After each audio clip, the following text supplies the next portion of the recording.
नमो नमः छात्रों, आपका पुनः स्वागत है कक्षा 12 की संस्कृत क्लास में। माहेश्वर संधि टॉपिक शुरू करते हैं शुरुआत से ही। उसके लिए माहेश्वर सूत्र देखने होंगे। माहेश्वर सूत्राणि। माहेश्वर सूत्र क्या है? जो महर्षि पाणिनि ने भगवान शिव की कृपा से जिन सूत्रों का ज्ञान प्राप्त किया वो माहेश्वर सूत्र कहलाते हैं। महेश से उत्पन्न होने के कारण ये माहेश्वर सूत्र कहलाते हैं।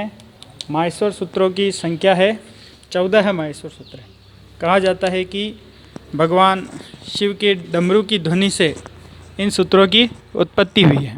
और छात्रों, वास्तव में ऐसे चमत्कारिक सूत्र है जिनके द्वारा महर्षि पाणिनि ने गागर में सागर भर दिया है। अर्थात बहुत कम सूत्रों में वो जब अष्टाध्यायी ग्रंथ लिखते हैं तो 3965 सूत्र इन सूत्रों के माध्यम से वो बनाते हैं और आसानी से इससे पूरी व्याकरण समझ में आ जाती है। तो हम देखते हैं इस संधि के टॉपिक को। उससे पहले माहेश्वर सूत्र समझते हैं। माहेश्वर सूत्र 14 कौन से हैं? अ ई ऊण री री क ए ओंग ऐ औ च ह य वर ट लण यम ग ण न म ज भ य ग ढ ध श ज ब ग ड द श ख फ छ ठ थ च ट त व क प य श श स र और ह ल। ये 14 माहेश्वर सूत्र जो महर्षि पाणिनि ने लिखे हैं उनका क्रम उन्होंने किस प्रकार रखा है? यहाँ ऐसे लेकर के च तक जो प्रत्याहार आता है उसमें उन्होंने स्वरों को रखा है। स्वरों के बाद फिर अंतस्थ रखे हैं ह य व र ल। फिर पांचवें वर्ण रखे हैं य म ग ण न। ये हर वर्ग के पांचवें अक्षर है। फिर पांचवें जैसे समाप्त होते हैं फिर चौथे वर्ण शुरू हो जाते हैं ज भ ग ढ ध। फिर चौथे अक्षर यहाँ समाप्त हो गए। फिर तीसरे शुरू हो जाते हैं ज ब ग ड द। फिर तीसरे समाप्त होते ही दूसरे शुरू हो जाते हैं ख फ छ ठ थ। दूसरे समाप्त होने के बाद पहले शुरू हो जाते हैं च ट त क प और लास्ट में श श स ह। ये ऊष्म वर्ण है। इन माहेश्वर सूत्रों में जो ये अंतिम वर्ण है ण क ग च ट ण म, ये जो अंतिम वर्ण है इन अंतिम वर्णों की इत संज्ञा होती है। इत संज्ञा से तात्पर्य जो अंतिम हल है, अंतिम हल सूत्रों में जो अंतिम हल वर्ण है, अंतिम हल वर्ण का मतलब अंतिम व्यंजन वर्ण है, उनकी इत संज्ञा होती है। और जिसकी इत संज्ञा होती है, जिस वर्ण का इत नाम हो जाता है, उसका इत संज्ञा होने के कारण लोप कर दिया जाता है। यहाँ कहते हैं एषाम सूत्राणाम अन्ते विद्यमानानाम। इन सूत्रों के अंत में विद्यमान ण क ग च ट ण म य श श व य र और ल, इनकी इत संज्ञा है। और इनकी इत संज्ञा होने के कारण लोपः भवति, इनका लोप हो जाता है। और लोप क्यों करते हैं? ये लोप करने का एक ही मुख्य प्रयोजन है कि लोप करने से प्रत्याहार की सिद्धि होगी। यानी इनका जब लोप करेंगे तभी प्रत्याहार का निर्माण होगा। जैसे प्रत्याहार क्या होता है? प्रत्याहार का अर्थ होता है शब्द का संक्षिप्तीकरण, यानी संक्षिप्तीकरण करना ही प्रत्याहार है। कैसे? जैसे हमने देखा कि अण, अण बहुत ही छोटा शब्द समूह हो गया, अ से लेकर अण तक।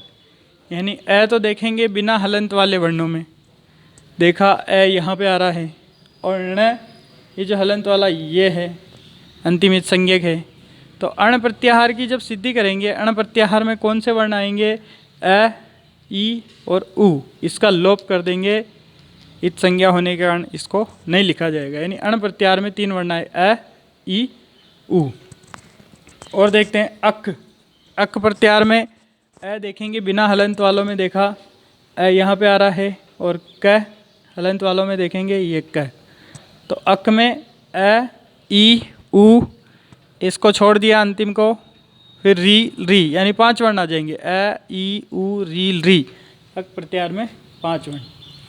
फिर देखा इक प्रत्याहार में ई से शुरू करेंगे बिना हलंत वाले वर्णों में और हलंत वाले क तक समाप्त करेंगे, यानी ई से शुरू करेंगे और क तक समाप्त करेंगे। अंतिम की इत संज्ञा होने से लोप हो जाता है, उनको नहीं लिखेंगे। ई उ री ली, यानी इक में 4 वर्ण आएंगे। ऐसे ही एंग प्रत्याहार में ए से शुरू करा, ए से अंग तक, तो ए ओ इसको छोड़ देंगे, यानी इन अंतिम वर्णों को प्रत्याहार बनाते समय छोड़ दिया जाएगा। इनका उद्देश्य यही था, प्रत्याहार की सिद्धि।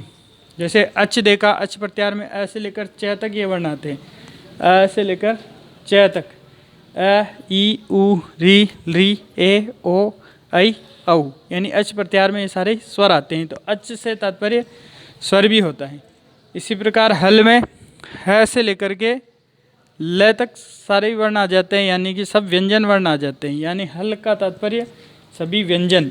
ऐसे यण प्रत्याहार है, यह वह र ल, यह से लेकर के न तक, यह ण, यानी यह वह र इसको छोड़ देंगे, ल न को छोड़ देंगे, यानी यण प्रत्याहार में 4 वर्ण हैं। इस प्रकार कुल 44 प्रत्याहार प्रयोग में आते हैं। प्रत्याहारों की कुल संख्या 44 है। महर्षि पाणिनि ने 42 प्रत्याहारों का प्रयोग किया है और यम और चय 2 प्रत्याहार और मिलके 44 प्रत्याहार हो जाते हैं।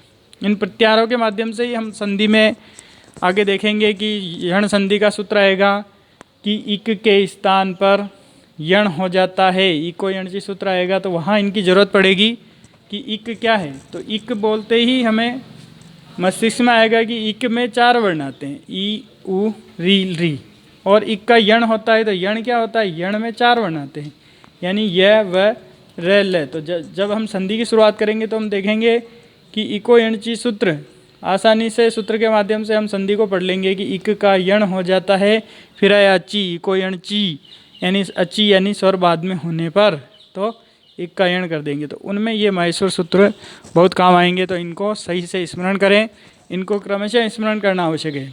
ऐसे ऐ उण रि क ए उंग आय उच हय वर ट लण यमंगण नम झभय गढ़ दश झब गढ़ दश खप छटत चटत व कपय सस सर हल। क्रमशः याद रखेंगे तभी हम प्रत्याहार का निर्माण कर पाएंगे।